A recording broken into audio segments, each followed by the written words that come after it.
बड़ा काम करा, क्योंकि जब हम बात करते हैं हमारे जो पूर्वज हैं, हमारे जो गुरु हैं, शायद हम उनका मार्ग भूल गए हैं।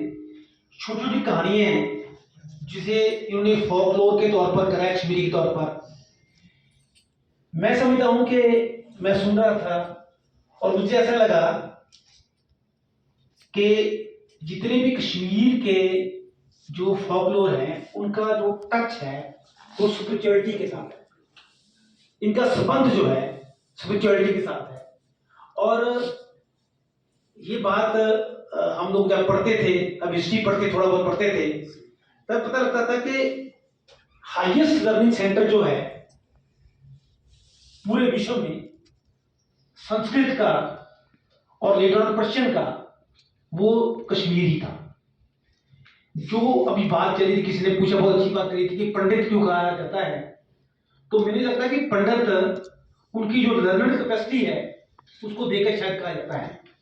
क्योंकि मैं एक बात, क्योंकि मुझे ज्यादा समय नहीं आया, मुझे बहुत सी बातें पता लगी। मैं 2-3 इंस्टांसेस बताता हूं जो फोकलोर में हमारे जो सिख धर्म के साथ संबंधित है। एक ही मंदिर है जिसे सन टेम्पल कश्मीर में एक ही है, वो मार्तम टेम्पल कहते हैं। मार्तम टेम्पल जो है वो मटन के पास है, मटन में है। और गुरु नानक साहब जी जब अपनी तीसरी उदासी करते, यात्रा करते करते वहां पहुंचे, तो वहां पर एक पंडित थे ब्रह्मदास जी। अब ब्रह्मदास जी वो सारस्वत ब्राह्मण थे, और जो सारस्वत ब्राह्मण थे उनको बहुत ज्ञान था। देखो, खास बात सीखने वाली ये है कि एक होता है समझदार आदमी, ज्ञानी आदमी, ब्राह्मण, वो अपनी बात को करता है, फिर वो कहता है मेरी बात ही ठीक है। लेकिन उनका देखो लेवल क्या था, वो उनका सिस्टम ये था कि तब जो ग्रंथ थे उनके बेसिस पर वैल्यूएशन हो रही, उनके जब ट्रांसपोर्टेशन का साधन ये था, जो भी घोड़ा या व्हाटएवर जो गधा, उस पर डाल कर वो चर्चा करते थे। जब चर्चा में दूसरे को कन्विंस कर देते थे, एक लर्निंग, देखो कितना एपिटोम की बात होगी। हाँ, वो जब करते थे तो फिर वो सरेंडर कर देते थे, दूसरा बंदा सरेंडर कर देता था, लड़ाई झगड़ा नहीं है, सरेंडर करते थे अपने साथ। अब गुरु नानक साहब की जब चर्चा हुई तो वो, उनके पास बहुत कला भी थी, अपने जो ब्रह्मदास जी साहब थे, तो गुरु नानक देव जी ने आशा के बारे में बात करी। उन्होंने वो कहते पढ़ पढ़ गड्डी लदिए, पढ़ पढ़ पढ़िए मास, पढ़िए जेते आरजा, पढ़िए जेते सास, नानक लेखे एक गल होर होमे चकना चाक। ये बात उनको इतनी अपील करी ब्रह्मदास जी को कि ब्रह्मदास जी गुरु नानक साहब के शिष्य बने। और इंटरेस्टिंग बात यह है, ये ब्रह्मदास कौन है? देखो, जब मैं हिस्ट्री पढ़ा था, इफ्तिकार खां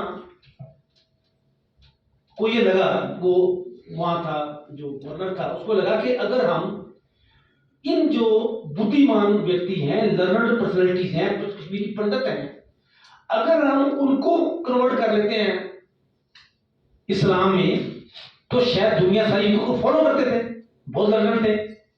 तो ब्रह्मदास जी का बेटा अड़ुस हुआ था, अड़ुस सिंह का बेटा कृपा दत्त।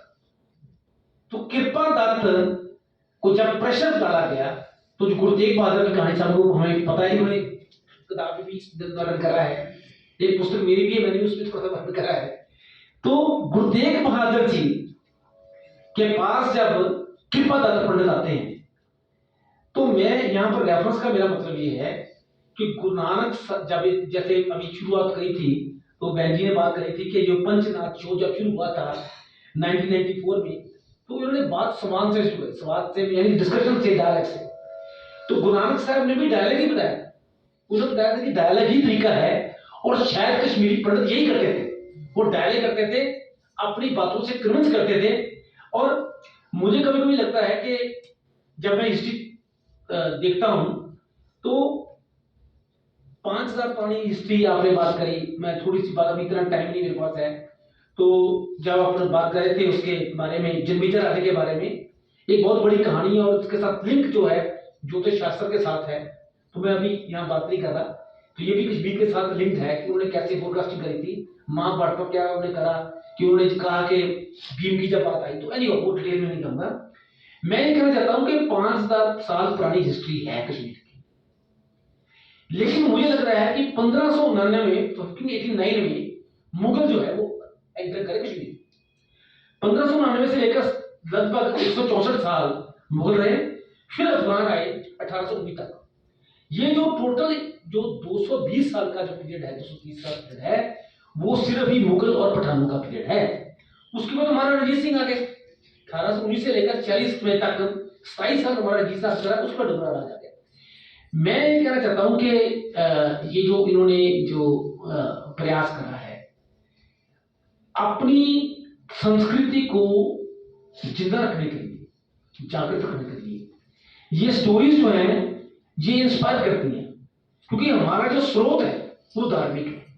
हमारा जो स्रोत है, क्योंकि जब वो डिस्कशन हुई थी तो एक पद कह लीजिए या शब्द बोला था गुरु नानक साहब ने, वो शब्द ये था हेको पादर। हेको पादर मतलब केवल एक ही मार्ग है, हेको पादर हेक दर, दरवाजा भी परमात्मा एक ही है। हेको पादर हेक दर गुर पौड़ी निज स्थान, अपने निज के स्थान पर भगवान के पास पहुंचने के लिए, मोक्ष के लिए पहुंचने के लिए गुरु और पंडित ही पौड़ी हैं, सीढ़ी हैं, जिसको हाथ पकड़कर आप आगे बढ़ सकते हैं। और इतनी महिमा पंडितों की जो व्याख्यान करी है गुरु नानक साहब ने। आशा के बारे में आता है, बलिहारी गुर अपने त्योहारी सदवार, जिन मानस ते देवते किए लगे ना एक बार। गुरु की महिमा, पंडित की महिमा, इस तरीके से गुरु नानक साहब ने व्याख्यान करी है। और जो गुरु तेग बहादुर का लेखक है, मैं ये कहना चाहता हूँ कि ये जो आपकी पुस्तक है, और मैं लास्ट में ये बात कहूंगा, अभी मैं इंडेक्स देख रहा था, बहुत ही ब्यूटीफुल 9 चैप्टर इनकी किताब में लिखे हैं। मैंने देखा एक चैप्टर आपने लिखा, और मैं आपको बहुत बहुत बधाई देता हूँ।